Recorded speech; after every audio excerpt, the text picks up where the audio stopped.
Bonjour à toutes et bonjour à tous, bienvenue dans Tailgate, le podcast de The Free Agent. On continue aujourd'hui de décortiquer les différentes divisions NFL. On va parler de la NFC Sud aujourd'hui, une division qui a été dominée l'année dernière par les Tampa Bay Buccaneers de Tom Brady. Un Tom Brady qui est d'ailleurs de retour, qui devait partir en retraite et qui finalement est revenu, mais on en parlera tout à l'heure. Pour parler de cette division avec moi aujourd'hui, Mick. Salut Mick, comment vas-tu? Salut, ça va et toi? Salut Yannick.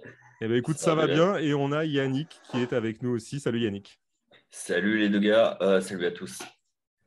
Donc, messieurs, on va commencer par l'équipe qui a terminé dernière de cette division l'année passée, qui a fini en plus sur 7 défaites consécutives, les Carolina Panthers. Cette intersaison, il y a eu quelques mouvements quand même du côté de Carolina.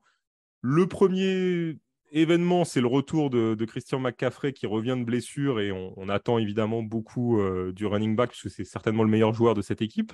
Mais aussi un choix assez fort du côté des quarterbacks puisqu'on a fait venir Baker Mayfield pour concurrencer Sam Darnold pour la place de titulaire. Et on a drafté aussi Matt Corral qui était l'un des quarterbacks en vue de cette dernière draft. Yannick, est-ce que tu penses que ces mouvements sont les bons pour l'équipe des Panthers et que ça va les aider à faire une meilleure saison?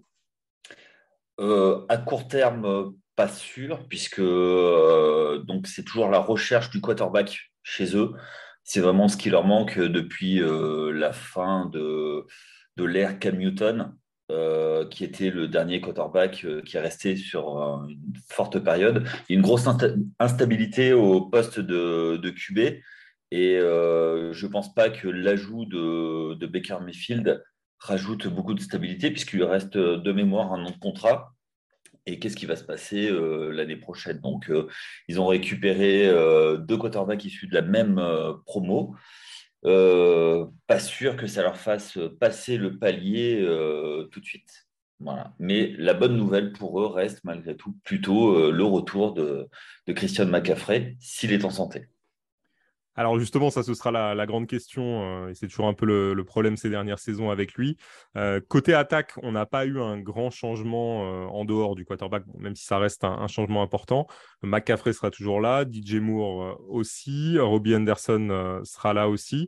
Mick, comment tu penses que ça va performer du côté de l'attaque? Est-ce qu'on verra un visage un peu plus intéressant cette saison de Carolina?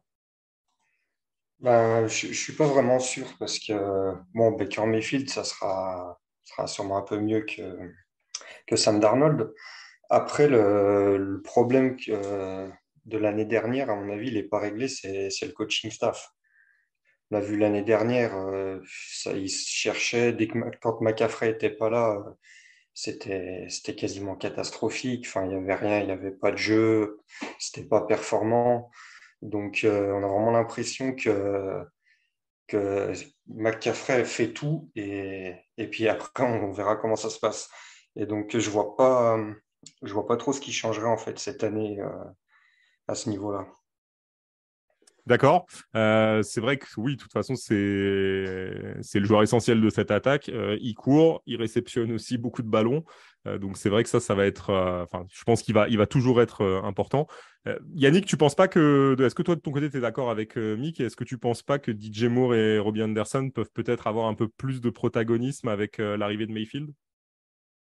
Alors, moi, je rejoins Mick sur le coaching staff. C'est la vraie inconnue, savoir si ils vont pouvoir, avec un effectif qui est quand même assez correct, faire quelque chose. Parce que je pense que malgré tout, ils ont un effectif très correct, un running back qui effectivement fait tout, un groupe de receveurs qui est plutôt correct, une ligne qui tient la route.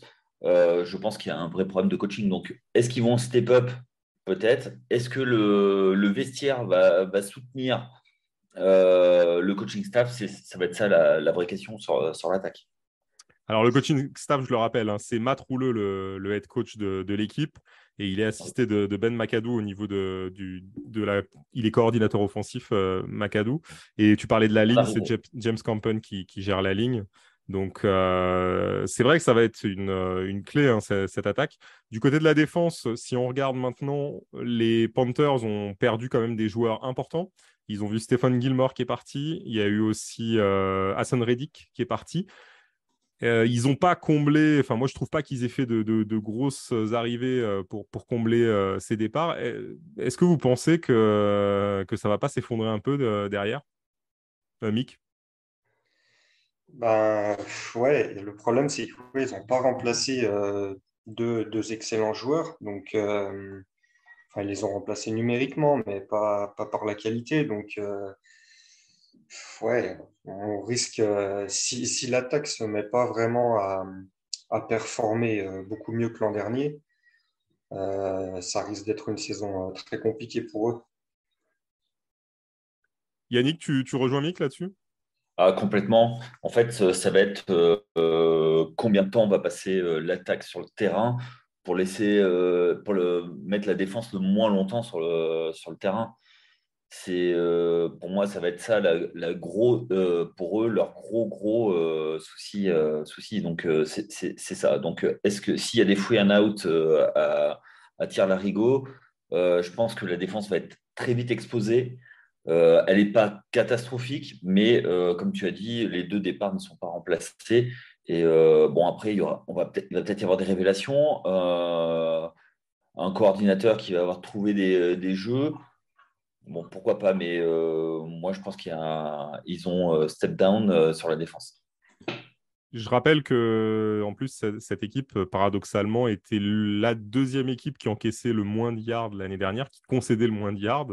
Mais évidemment, c'était pas forcément bon signe parce que ça voulait dire qu'ils rendaient le ballon très haut sur le terrain, puisque derrière, ils encaissaient 24 points pratiquement par rencontre, donc ce qui est beaucoup.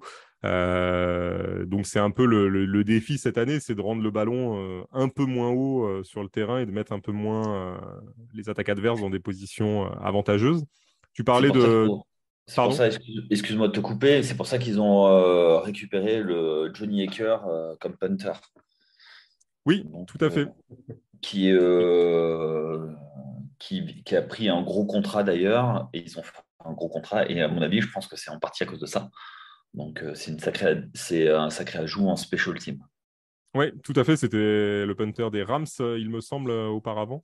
Oui, Si je me Ouais. trompe pas, donc c'est un très bon punter. Tu parlais des joueurs qui doivent step up. Je pense que c'est un peu le défi aussi de cette défense. Et je sais pas si Mick sera d'accord, mais on a des joueurs dans l'effectif comme CJ Anderson ou Jesse Horn. Alors Jesse Horn, il était blessé, mais CJ Anderson, par exemple, c'est un joueur où on attend quand même de lui qu'il fasse un peu mieux. C'est quand même un premier tour de draft, et ça va être, à mon avis, le défi pour certains de ces joueurs de se mettre au niveau pour améliorer la situation de la défense, Mick. Ouais, ouais, voilà, c'est un joueur qui était drafté au premier tour, je crois, par les Jaguars. Neuvième Donc, place, ouais, tout à fait. ouais, voilà, donc très haut. Il avait beaucoup d'attentes. Ils l'ont laissé partir pour pas grand-chose, il me semble, en plus. Mais je pense qu'il y a quand même beaucoup d'attentes derrière lui. Et, euh, et c'est vrai que s'il arrive au niveau qui était attendu et que JC Horn reste en forme, ouais, ça peut faire une belle différence avec l'année dernière où la défense a pas été, enfin, voilà, elle n'a pas encaissé beaucoup de yards, tu disais, mais elle n'a pas été très performante non plus parce que ils ont fait très peu d'interceptions. Au niveau des passes défendues, c'est pas non plus très élevé. Donc, voilà, si ces deux joueurs-là arrivent à performer au niveau attendu, ça pourrait faire beaucoup de bien en tout cas. Oui, ça c'est ce qu'on va voir dans quelques semaines. Messieurs, on va parler pronostic de leur saison justement. Yannick, à ton avis, on peut s'attendre à quoi comme bilan pour les Panthers, sachant que l'année dernière, ils avaient totalisé 5 victoires pour 12 défaites. Est-ce que tu les vois faire mieux? ça va être extrêmement compliqué. Ils ont un calendrier assez dur quand même, puisqu'ils croisent avec de mémoire l'AFC Nord. Donc ça va être des matchs compliqués. Pour moi, ce qui va les sauver par rapport au bilan, c'est d'être dans une division, on va en parler, qui est quand même assez faible. Euh, s'ils font 6 victoires, ils peuvent sabrer le champagne, quoi. D'accord. Mick, tu es d'accord? Est-ce que tu les vois faire mieux que 6?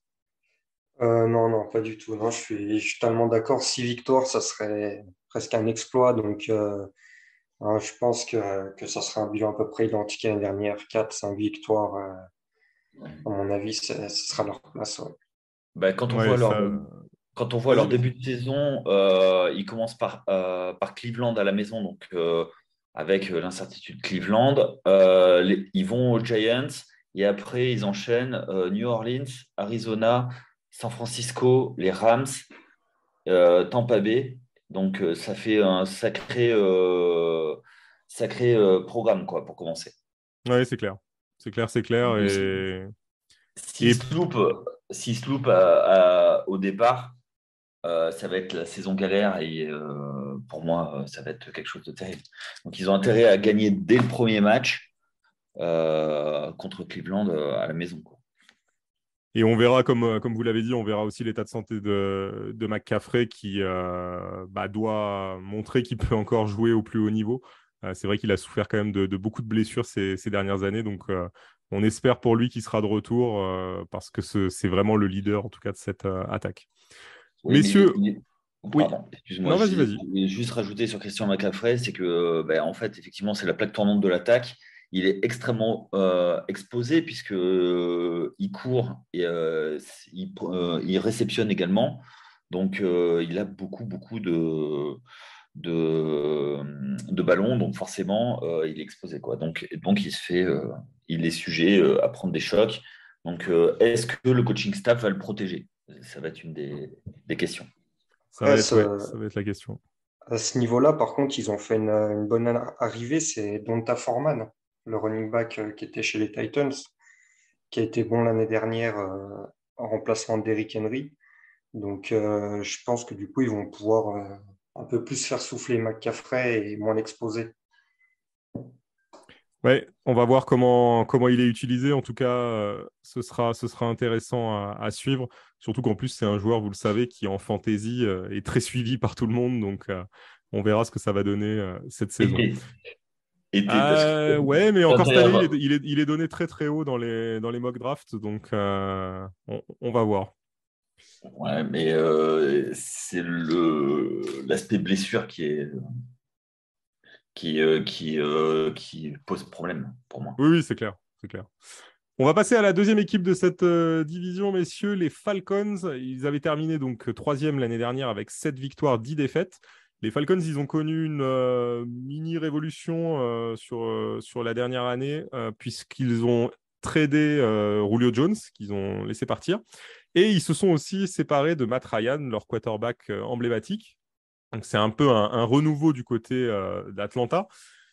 Pour pallier au départ de Matt Ryan, on a fait venir Marcus Mariota via la free agency et qui arrive des Raiders où il n'était pas titulaire. Et on a aussi drafté Desmond Ridder donc pour la succession derrière.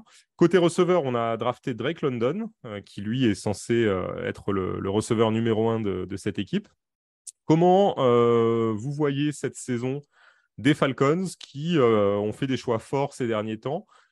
Comment vous pensez que ça va se passer après ces décisions Mick, tu t'attends à quoi de la part d'Atlanta? Bah, ça va être une saison compliquée quand même parce que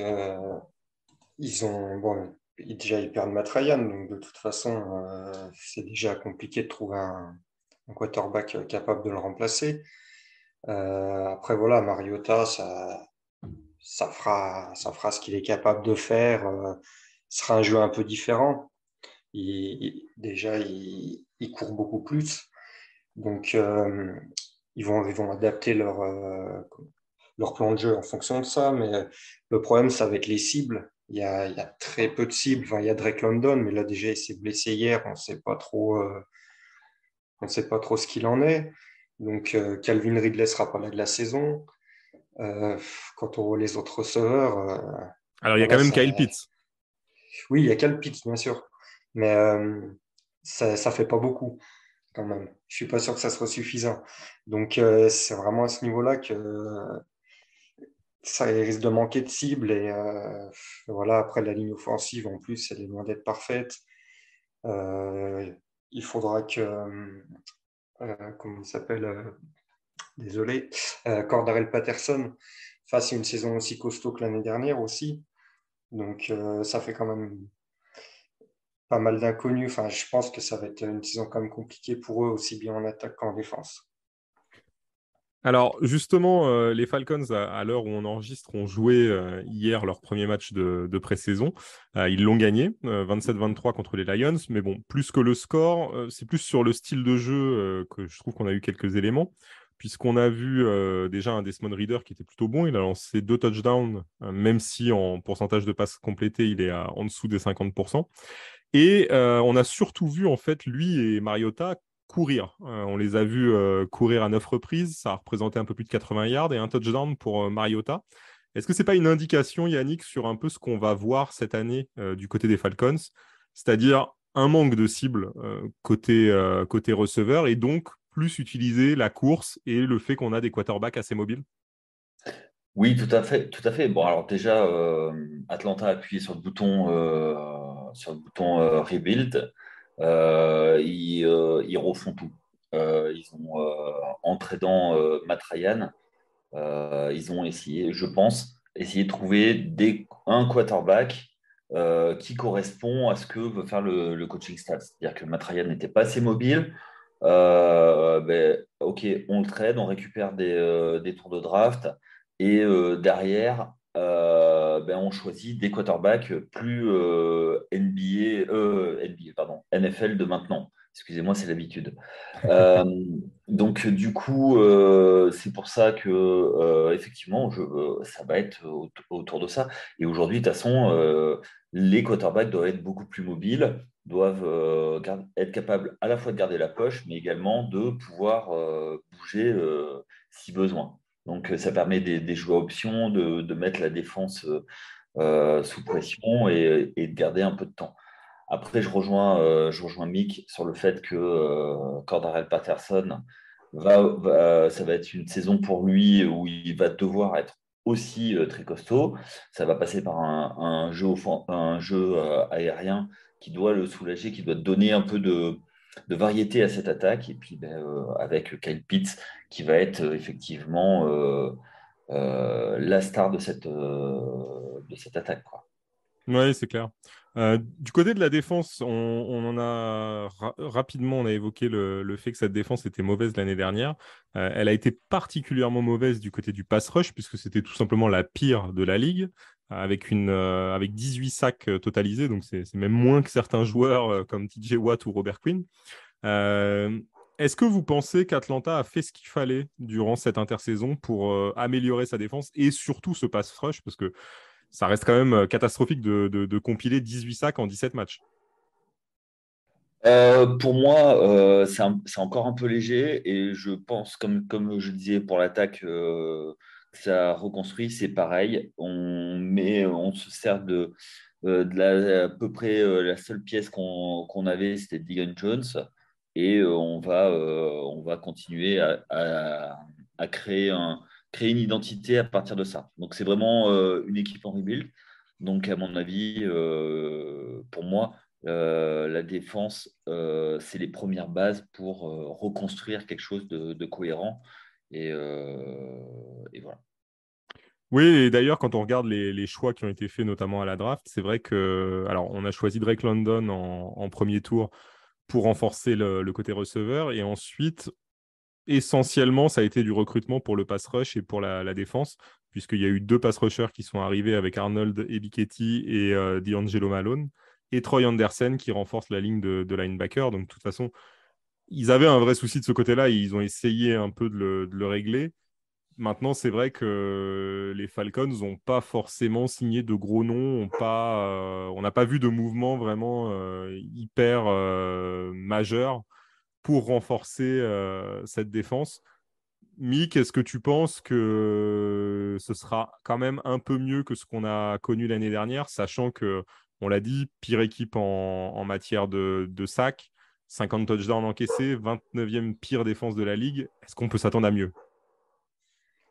À mieux, je sais pas. Il y aura peut-être un petit mieux. Après, de toute façon, c'était tellement faible que ça peut difficilement être pire, j'ai envie de dire. Mais ouais, après, ça peut le faire. Il y a quand même eu quelques arrivées. De toute façon, ils avaient besoin de pass rusher. Donc, ils ont fait venir des joueurs. Si la mayonnaise prend, ça sera peut-être un peu mieux. Ouais. Du coup, en termes de bilan, Mick, qu'est-ce que tu prédis pour ces Falcons qui ont un calendrier quand même assez difficile, il faut le dire, puisqu'ils vont démarrer face aux Saints, mais dès la deuxième journée, ils vont aller aux Rams. Et dans les équipes hors division qu'ils auront à affronter, ils vont avoir notamment les Bengals, ils vont avoir les Chargers aussi. Ils ont des équipes quand même, ils ont du solide et ils termineront leur saison avec 3 matchs assez intéressants puisqu'ils iront à Baltimore, ils recevront Arizona et ils termineront avec Tampa Bay à la maison. Donc ça va être une fin de saison intense. Qu'est-ce que tu prédis en matière de bilan? Ouais, j'y vois 4 victoires.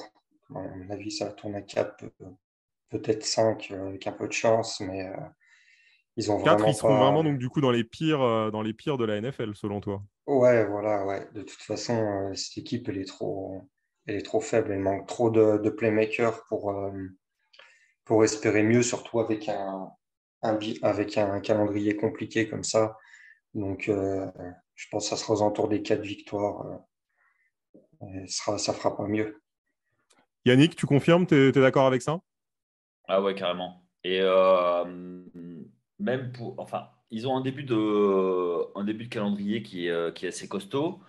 Ce qui enfin, ce qui est difficile pour eux, c'est que même en fin de saison, pour essayer de glaner une victoire de plus ou pour à peu près améliorer le bilan, tu as cité, ils ont des équipes qui jouent les playoffs et qui jouent le haut classement. Donc, ils n'ont même pas la possibilité de récupérer ça. Donc, euh, ils ont, à partir de la fin du mois de novembre, après, ça va être compliqué d'en gagner, quoi. Ouais, Donc, ouais, c'est clair. au mois de décembre, voilà. Et même, à part peut-être leurs rivaux de division qui sont Carolina, ça va être compliqué. Bon, après, on sait que les matchs interdivision, c'est toujours particulier, mais je ne les vois pas en prendre à Tampa Bay sur un malentendu New Orleans et Carolina. Donc, c'est à peu près tout. Donc, je pense que c'est une équipe qui est dans un process de tout refaire de fond en comble. On va voir et on va voir ce que ça va donner. Là, ça va être du temps de jeu, ça va être donner du temps de jeu aux jeunes, de l'expérience, et plutôt que de viser des victoires. Bah, écoutez, on en saura plus dans un peu moins d'un mois maintenant. On va passer à la troisième équipe de cette NFC Sud, les New Orleans Saints. Les Saints avaient terminé avec un bilan positif l'année dernière à 9 victoires, 8 défaites. Malheureusement, ils n'ont pas accroché les playoffs. Les Saints ont connu une saison alors, assez compliquée l'année dernière parce qu'il leur manquait Jameis Winston qui a été blessé. Il leur manquait aussi Michael Thomas blessé. Cette année, on a recruté, on a changé pas mal de choses déjà au niveau des joueurs, que ce soit offensivement ou défensivement. Mais le plus gros changement, Yannick, dans cette équipe, c'est sur le banc, puisque Sean Payton est parti et c'était quand même le coach emblématique de ces Saints. Donc là, on est vraiment passé à l'après Drew Brees, Sean Payton du côté de la Nouvelle-Orléans. Oui, totalement. C'est ça qui est la grande interrogation. Qu'est-ce que le coaching staff va pouvoir faire de cette équipe qui effectivement a eu de bons rajouts, surtout ben, en fait, Michael Thomas est une recrue à part entière puisque C'est ça. on se souvient de sa saison 2019. S'il revient ne serait-ce qu'à la moitié de son talent, ça fera une superbe recrue, entre guillemets. Pour le reste, l'interrogation reste toujours la même au poste de quarterback. Jameis Winston, voilà. Ça reste il est capable, c'est le do or die, c'est-à-dire qu'il est pas capable de te faire gagner un match comme il est capable de te balancer des parpaings. Et c'est toujours la même chose avec lui. On sait ce qu'on a. Oui, oui, c'est clair. Et bah, d'ailleurs, c'est le seul quarterback qui est de la ligue qui a eu une saison où il a lancé plus de 30 touchdowns et aussi 30 interceptions, puisque c'était lors de sa dernière saison du côté de Tampa Bay. Donc c'est un peu tout ou rien avec lui. C'est vrai que tu l'as dit, Michael Thomas est de retour. On a aussi été chercher Jarvis Landry du côté des receveurs. Et on a drafté Chris Olave, qui était l'un des receveurs les plus en vue du côté de la draft. Il y a une vraie volonté, en tout cas, de donner des armes à Winston et de développer du jeu offensif. Mais de l'autre côté, on a parlé du départ de Sean Payton, qui a été remplacé par Dennis Allen. Et Dennis Allen, c'était le coordinateur offensif de l'équipe depuis 2015. Du coup, est-ce que c'est pas un peu paradoxal de mettre un coordinateur défensif en head coach alors que on recrute justement des armes pour développer le jeu offensif, Mick? Ouais, peut-être après, est-ce que est-ce qu'ils vont garder quand même le même cahier de jeu? Enfin, ça va peut-être pas changer grand-chose finalement, je sais pas. Je sais pas qui c'est qui est coordinateur offensif du coup, mais je pense pas que ça changera grand-chose. Enfin, l'équipe garde quand même à peu près la même stabilité. Après, bien sûr, Sean Payton, c'est un entraîneur hors pair, mais je sais pas si ça changera vraiment beaucoup de choses. Et puis, de toute façon, ils se sont renforcés. L'année dernière, ils n'avaient pas de receveur. Donc, là, avec le retour de Michael Thomas, l'arrivée de Jarvis Landry et puis de Chris Olave, de toute façon, ça devrait être assez explosif, je pense, avec Jameis Winston à la passe. Alors, pour répondre à ta question, c'est Pete Carmichael qui est le coordinateur offensif depuis 2009. D'accord, ouais, donc voilà, ça change pas, ça ne devrait pas changer grand-chose, alors, ouais. Non, non, de toute façon, il y avait une vraie volonté de continuité du côté des Saints et on a plutôt promu en interne plutôt que d'aller recruter sur l'externe. Donc, oui. Mais déjà, je trouve que c'est plutôt malin d'avoir leurs acquisitions. Pour moi, c'est vraiment plutôt malin, sachant que la défense prend de plus en plus d'importance dans leur équipe. Donc, pour moi, c'est vraiment en attaque qu'il y avait des choses à rajouter. Ils ont rajouté des cibles. Ils ont pour moi un des meilleurs joueurs de la ligue, Alvin Kamara. On ne l'a pas cité jusque-là, mais ça reste pour moi un des meilleurs joueurs, si ce n'est le meilleur running back polyvalent, parce que Derrick Henry est au-dessus, mais en deux, pour moi, Alvin Kamara est pas loin et au moins dans la discussion. Donc, c'est plutôt intéressant. Jarvis Landry, qui revient au pays puisqu'il était à LSU. Michael Thomas, on en a parlé. Et donc, c'est quand même une attaque équilibrée, avec toujours la pièce en l'air qui est Jameis Winston. Tout à fait. Du coup, parlons un peu de la défense parce que l'attaque a l'air plutôt bien armée. Parlons de la défense. Il y a eu du changement. On a vu que Marcus Williams, le safety, est parti, mais on a recruté Tyrann Mathieu, le safety des Chiefs. Comment vous voyez cette défense performer cette saison? Est-ce qu'on peut s'attendre à la même chose que ce qu'on avait vu l'année dernière, c'est-à-dire une défense plutôt très solide, que ce soit en nombre de points encaissés ou même au global sur les yards laissés à l'adversaire? Yannick? Pour moi, c'est une défense qui va être qui va faire au moins aussi bien que l'année dernière, qui va peut-être même progresser. Pour moi, c'est vraiment l'identité de cette franchise que de défendre très très fort. Et tant que Marshall Latimore est là, pareil pour Cameron Jordan, ils Oui. vont mettre suffisamment de pression sur les attaques adverses et ça devrait passer. Et en plus, on rajoute Tyrone Mathieu. Après, on va voir dans quel état il est aussi. Ça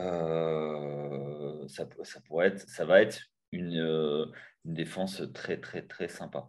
Pour moi, Je, je ra- Je rappelle aussi que tu parlais de la pression sur les quarterbacks adverses. C'est une défense qui joue en 4-3, donc en formation 4-3.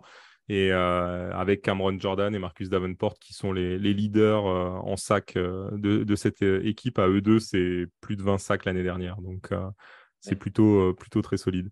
Mick, tu es d'accord? Tu penses que cette défense va être encore à un bon niveau cette saison? Oui, complètement.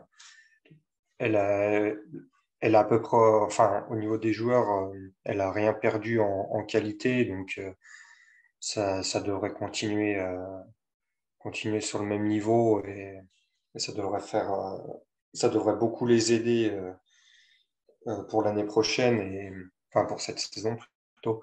Et non, je pense que ça va encore bien performer et puis ça devrait pas encaisser beaucoup de points parce que le backfield défensif aussi est très fort. Il y a des super joueurs, donc avec la ligne qui met la pression, ça devrait faire des turnovers, ça qui est le quarterback, donc ça devrait être encore une grosse saison de la défense des Saints. Et Clairement. tu parlais justement du backfield défensif. Il y a quand même eu une grosse volonté de le renforcer. Tyrann Mathieu est arrivé, mais on a aussi Marcus May qui est arrivé des Jets. Ouais. Alors qu'on avait déjà CJ Gardner-Johnson qui était présent. Et on a aussi été chercher Daniel Sorensen du côté des Chiefs pour la rotation. Donc il y a une vraie volonté aussi de renforcer ce backfield. Messieurs, prédiction sur leur saison en matière de bilan. Mieux que 9-8 ou moins bien, Mick? Ça va être à peu près pareil. Ouais, enfin, il y a pour moi un bilan positif de toute façon. 9-8 ou 17. Voilà, ça devrait être par là de toute façon. De ton côté, Yannick, tu pronostiques quoi pour les Saints? Pareil, un 17 me paraît pas, complètement foufou. Mais non, je pense que ça va être ça. Ça va être à peu près la même saison, voire un peu mieux si la défense performe. Et après, tout est entre les mains de James Winston, quoi. C'est ça. Il est, à mon avis, vraiment la clé de cette équipe cette saison. Et sa régularité sera vraiment décisive pour que ça performe. Et il faudra aussi éviter l'infirmerie quand même du côté des Saints. Alors moi, je pense qu'ils sont pas loin d'être à un quarterback, d'être une équipe très très forte. C'est possible, ouais, effectivement. Mais après, ce sera peut-être l'année de Winston. On ne sait jamais, hein. Il est capable aussi de faire. Il a montré quand même des bonnes choses avant de se blesser. Oui, oui, oui, mais bon, faut pas oublier, n'empêche que il y a quelques saisons, ils ont préféré Tyson Hill à lui. Donc C'est vrai. c'est peut-être parce qu'il y a des on sait ce qu'il peut apporter, on sait ce qu'il peut ne pas nous apporter. Donc c'est ça en fait le vrai problème. Alors après, est-ce que le nouveau coaching staff va savoir le gérer? C'est ça la vraie question. C'est clair. C'est clair, c'est clair. Messieurs, on va passer à la dernière équipe de cette division, les champions de la division l'année passée, les Buccaneers, qui ont connu une intersaison plus que mouvementée, je dirais, puisqu'on a eu une retraite du quarterback Tom Brady qui finalement est revenu. Donc il sera bien là cette saison. On a un changement de coach aussi, puisque Bruce Arians a laissé sa place à son ancien coordinateur défensif Todd Bowles. Et on a connu aussi pas mal de mouvements du côté des joueurs, puisqu'on n'aura plus le Gronk sur le terrain, notamment. On n'aura plus Ndamu Kongsu, qui étaient quand même des joueurs emblématiques, avec aussi Jason Pierre-Paul, des joueurs emblématiques de ce titre glané. Mick, cette nouvelle saison des Bucks, comment elle s'annonce avec une base quand même qui est là, puisqu'on aura toujours Brady, Fournette, Mike Evans, Chris Godwin notamment, ou Vita Vea, mais aussi du changement. Il y a eu quand même pas mal de changements dans cette équipe. À quoi on peut s'attendre avec Tampa Bay? Eh ben, un des favoris au Super Bowl pour moi. Parce que, bon, de toute façon, quand Tom Brady est là, ils sont forcément favoris. Mais voilà, ils ont perdu quelques joueurs, mais ils ont quand même bien recruté. Notamment, ils ont amélioré la ligne, je pense, avec Shaq Mason. Qui est, bon, la ligne était déjà très forte, mais Shaq Mason, c'est un petit cran au-dessus d'Alex Capa pour moi. Donc, Après, voilà, ils vont avoir le seul défaut que je vois, c'est un peu le backfield défensif qui était déjà pas, qui était déjà un des défauts de l'équipe ces 2 dernières saisons. Et je pense que c'est là où ça peut pêcher, mais après, l'attaque risque d'être tellement forte. Et puis, la ligne défensive et les linebackers sont tellement forts que ça, quoi qu'il arrive, ça en fera des favoris pour le Super Bowl de toute façon. Yannick, cette attaque, justement, elle a un petit peu évolué. Donc, on n'aura plus Rob Gronkowski au sein de l'attaque. Par contre, on a récupéré du côté des Bucks Julio Jones, qui est arrivé pour renforcer le corps de receveurs. On a récupéré Russell Gage aussi. On a été chercher Kyle Rudolph du côté des tight ends. Donc, c'est quand même 3 noms assez connus. Et je dirais le seul petit bémol peut-être de l'attaque, c'est la blessure de Ryan Jensen là, qui va manquer le début de saison. Il va manquer à peu près 2 à 3 mois de compétition. Qu'est-ce que tu penses de cette attaque? Ça va être tout feu, tout flamme? Je pense, oui, effectivement, c'est une équipe qui, malgré tout, a quand même beaucoup de certitudes. Un quarterback, on ne présente plus, hein, Non, voilà. ça c'est bon. Ouais, même s'il y a beaucoup à dire. Euh, mais à côté de ça, voilà, une escouade de receveurs élite, un running back qui fait le taf, une ligne qui est pareil, qui très très bien, qui est une des meilleures, qui a besoin de protéger justement Tom Brady. Et c'est ça en fait le facteur, c'est tant qu'ils arriveront à laisser du temps à Tom Brady, ça va être parce qu'on sait très bien que sous pression, c'est comme ça qu'il a perdu ses 2 Super Bowls face aux Giants. C'était avec beaucoup de pression sur lui. Ils l'ont harcelé tout le match. Et voilà, donc on le sait, mais on connaît aussi la recette de Tom Brady pour réussir et avancer. Donc voilà, le retour de Léonard Fournette est une bonne chose pour cette attaque. Enfin, ça va rouler, ça va peut-être pas être au top en début de saison, mais le but étant de se préparer pour les playoffs et puis monter crescendo en termes de rythme. Donc pour moi, l'attaque, il n'y aura aucun souci. Du coup, on a parlé de cette attaque qui, effectivement, sur le papier, a l'air en tout cas très très forte. Du côté de la défense, ça n'a pas beaucoup bougé. C'est vrai qu'à part Ndamukongsu qui est parti, globalement, c'est la même structure. Hakim X viendra renforcer cette défense. Comment, Mick, tu vois leur saison aux Bucks dans une conférence quand même qui est moins compétitive que la FC, très clairement. Donc, est-ce que tu penses que ce sera une saison plutôt tranquille pour les Bucks? Bon, tranquille, peut-être pas, parce que c'est jamais tranquille en NFL, mais après, ça devrait être comme les saisons précédentes, une des meilleures défenses au moins de NFC en tout cas. Et comme je disais, ils ont une ligne défensive et des linebackers qui sont tellement impressionnants qu'en fait, rien qu'avec ça, de toute façon, à la course, il n'y a rien qui passe. Et faire la passe, le quarterback, il a le temps de lancer très rapidement.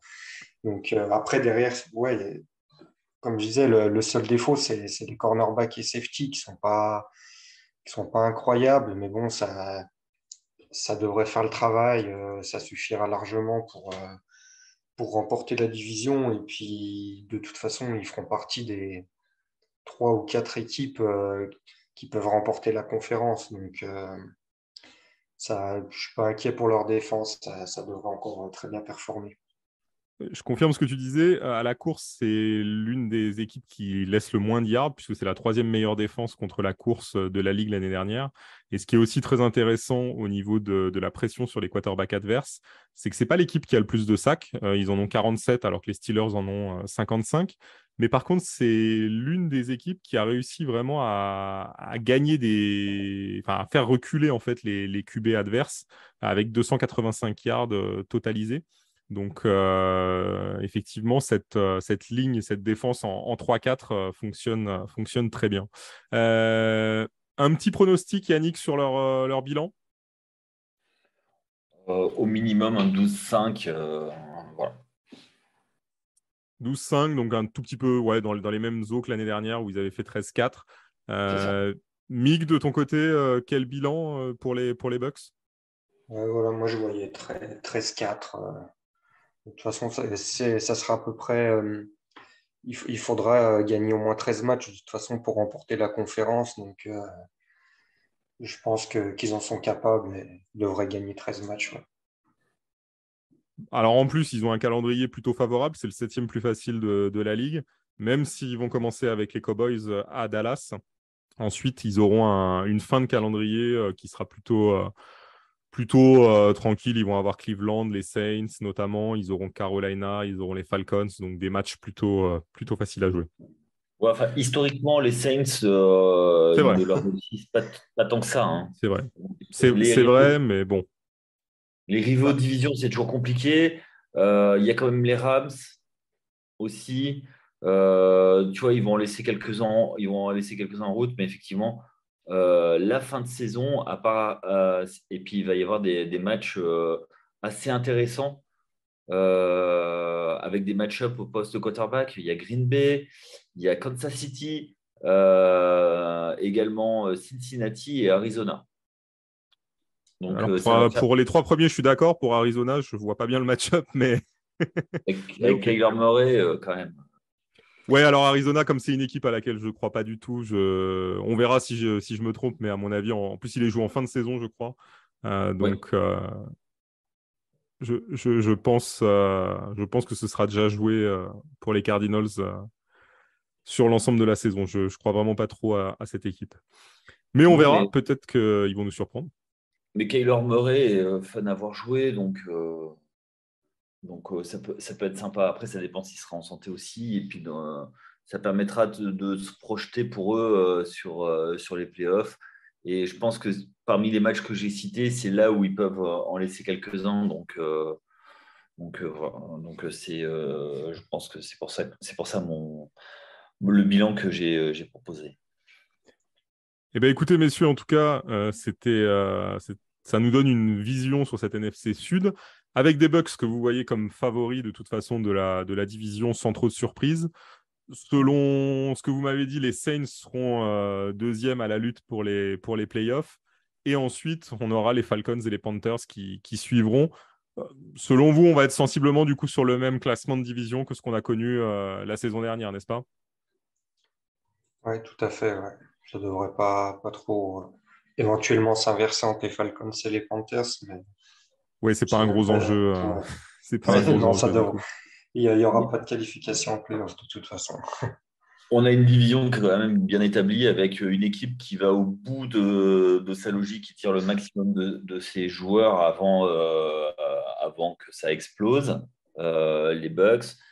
Une équipe qui a des certitudes depuis très longtemps, depuis plusieurs saisons, les Saints, et 2 équipes qui reconstruisent, une qui a fait le reset complet, l'autre qui en recherche depuis quelques saisons maintenant.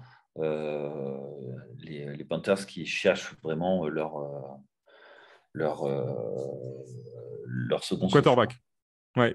Ouais, et second, oui, tout à fait. Quarterback, bah, oui. Mais c'est un peu le plus dur à trouver quand même en NFL parce que des game managers, il y en a, des équipes qui peuvent porter toute ton attaque, il y en a très très peu.